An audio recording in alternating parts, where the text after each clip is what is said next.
Welcome to ABC 31 News tonight. I'm Scott Beadle. Dresses, shoes, masks, and more are needed when you attend Mardi Gras balls. ABC 31 Joanna Phillips has a few places in Alexandria that can help you complete that look for the special night. If you have a Mardi Gras ball to attend, ladies, you're more than likely going to need a formal dress. There are plenty of colors, styles, sizes, and places to find the perfect dress in Sunlaw. We still have a great variety left. Our sizes go from a size 2 all the way to a 2X. We have Mardi Gras dresses ranging from a size 0 to a size 30 in stock. We also have a clearance section where we have a lot of our dresses marked down $150 and under.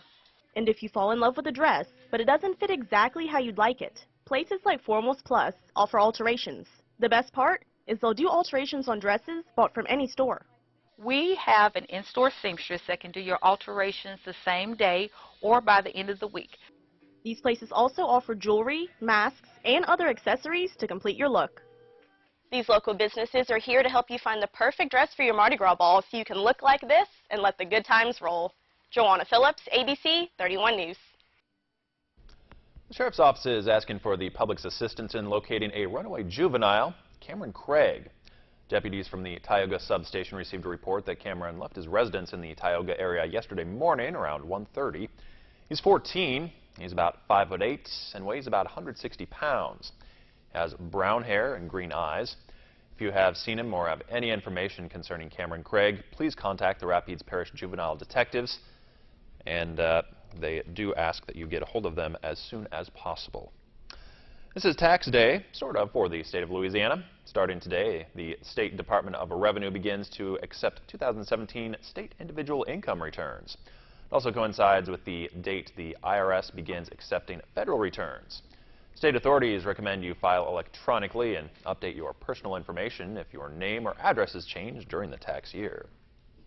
Natchitoches authorities have arrested 2 for allegedly taking contraband into the parish detention center.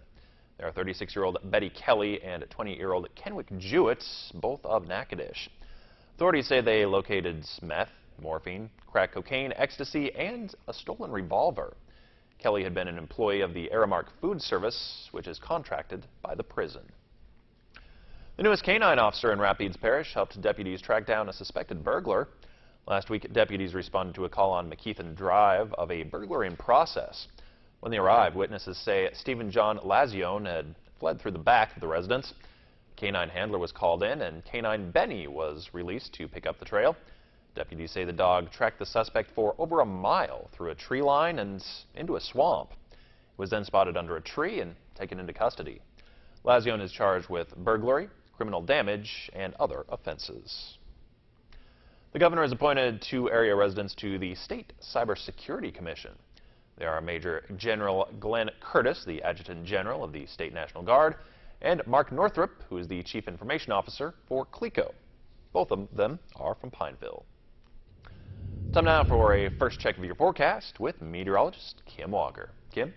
Well, it's going to be a chilly start to our day tomorrow. It's going to be barely above freezing. We're talking about temperatures around 33 degrees, mostly clear conditions throughout the day, though plenty of sunshine and dry air. So 44 degrees, chilly by your lunch hour, and then our high will only be around 53 degrees. Keeping in mind today, we did see highs in the 60s, so it's going to be a 10-degree drop. By 5 o'clock, we'll drop down to around 52 degrees, partly sunny skies. We are expecting maybe another batch of rain headed our way by the end of the week with another storm system that will come our way. Of course, we did pick up over 1.5 inches of rain over the weekend, and it looks like we may even pick up a little bit more as we end the week. We'll take a look at your forecast coming up in just a little bit.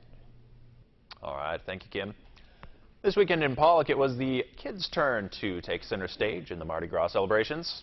ABC 31's Char Thomas was there. The town of Pollock didn't let the weather rain on their parade this Saturday. A little bit sprinkling, but you know, a little sprinkle never hurts anything, and laissez-les bon temps roulé, we're gonna have the parade.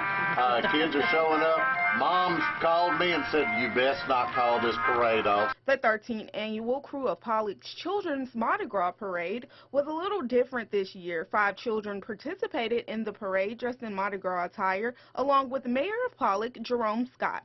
Mayor Scott says the past parades were well attended, and it's a way to bring the youth together. Unfortunately, just a few parade goers came out to celebrate the Mardi Gras festivities, and that was more than enough for the parade participants. Shar Thomas, ABC 31 News.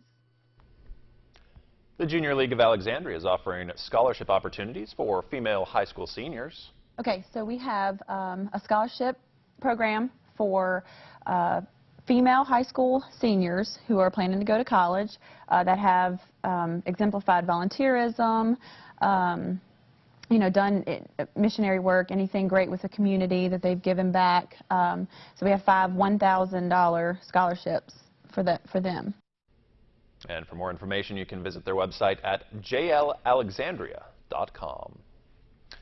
Midwinter Veterans of Foreign Wars Conference was held over the weekend. The VFW's Senior Vice Commander-in-Chief, Vincent Lawrence, visited Alexandria for an award ceremony for the annual Voice of Democracy essay contest. I came to visit the state of Louisiana this weekend to take part in their annual Voice of Democracy Awards banquet. That program honors students throughout the state who participate in our audible essay contest each year. The program in the Veterans of Foreign Wars was founded in 1947. It's one of the nation's largest and premier youth essay contests, where students compete at their local communities, local schools, and have an opportunity to advance to our state-level competition, where each state throughout the nation picks one state winner to travel to Washington, D.C. and compete on a national level. Students who do make it to the national level are able to compete for a scholarship worth up to $30,000.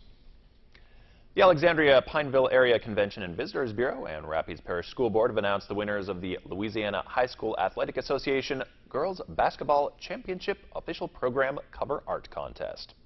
Maya Shelby of Tioga High School won first place. She will receive a year of meals from Chick-fil-A and have her artwork on a commemorative basketball. Hannah Campbell of Rapides High got second place, winning a $250 gift card from Chick-fil-A. And third went to Jessica Cordova of Rapides High. She'll get a $150 gift card to Chick-fil-A. The LHSAA Girls Basketball Championship Tournament begins on February 26th at the Rapides Parish Coliseum.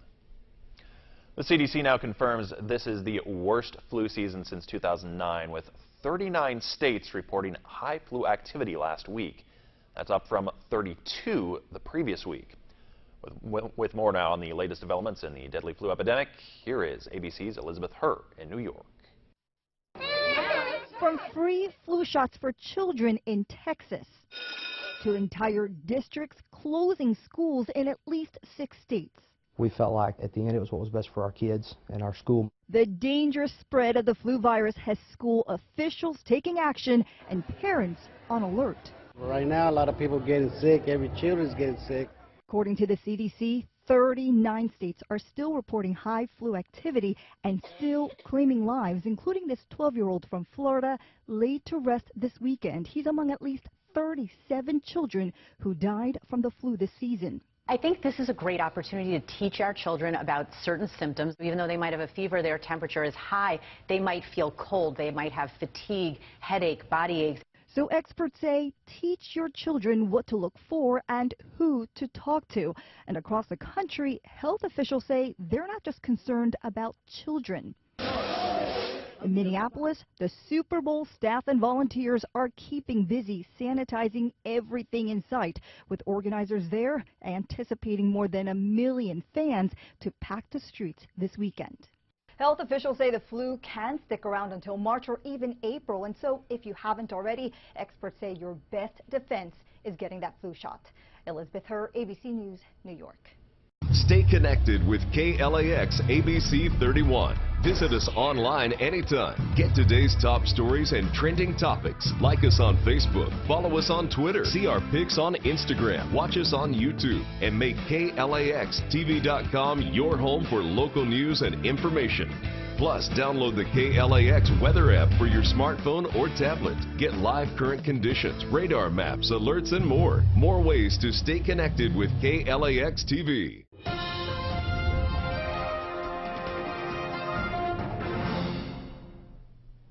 Well, welcome back, everyone. We have a cold front that is now pushing through the region, and as you can see, the winds are now coming from the northwest at around 10 to 20 miles per hour, gusty at times as well. So it is a little bit breezy out there, making those temperatures feel just a little bit cooler outside, and we are going to see a much cooler day tomorrow. Right now, our readings are around 54 degrees in Alexandria and also in Natchez, 53 degrees in Leesville. So for tomorrow, the chilly air will stick around, especially with high pressure just to our north, but we are going to see milder conditions come through, so I think it's just going to be a very quick cool snap, and then by the end of the week temperatures will be closer to normal or even above normal, and then another chance for rain as another storm system will be headed our way. But here's a look at your headlines. Tomorrow, expect a brilliant sunshine, not as breezy, and it's going to be a little bit cooler, increasing clouds and seasonal temperatures for your Wednesday, and then it's going to get a little bit warmer by the end of the week. Clouds will start to increase, and we do have the possibility of scattered showers as we head into your Thursday. Here's a look at your forecast for tonight. Temperatures will drop down to right at the freezing mark in Alexandria at 32 degrees, mostly clear, or turning mostly clear tonight, and it's going to be pretty chilly. 31 degrees in Otis and also in Boyce. Colfax around 31 degrees as well, so we're going to be below freezing there.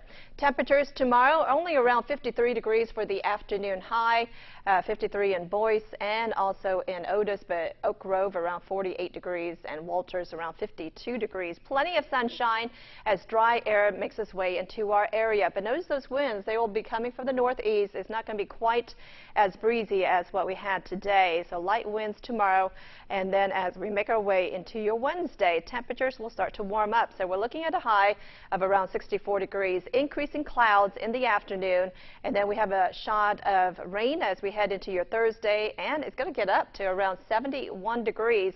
Then another cold front will come through, and that's going to cool things off as we head toward the end of the week. 53 for the high on your Friday, and it looks like it's going to be a chilly weekend with highs in the 50s and lows will be down into the 40s. And then another cold front comes through by the end of the weekend. It's going to bring the clouds back and temperatures will be quite cold. So we're looking at lows in the 20s and 30s Sunday night into Monday, and our high as we start off next week will only be around 49 degrees. So things will get a little bit colder. That's a look at your forecast. Scott? All right, thank you very much, Kim. Would you give your teen a beer at home or offer them a glass of wine to go with dinner? If you would, Kenneth Moten explains why you might want to rethink that. An alcoholic drink at home for your teen is a decision many parents make. The thought that it may reduce the risk of their kids abusing alcohol in the future, removing the mystery and the mystique of alcohol by making it more available.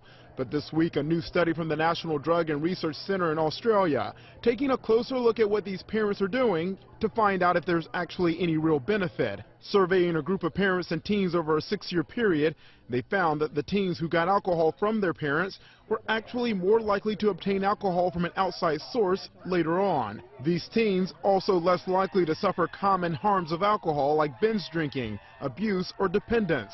So before you crack that beer open for your teen at home, try talking to them about the risks and dangers of substance abuse. Bottom line, you can still enjoy a drink or two with your kids. It may just take a few more birthdays until that happens. Yeah. Thanks for watching. Have a great night.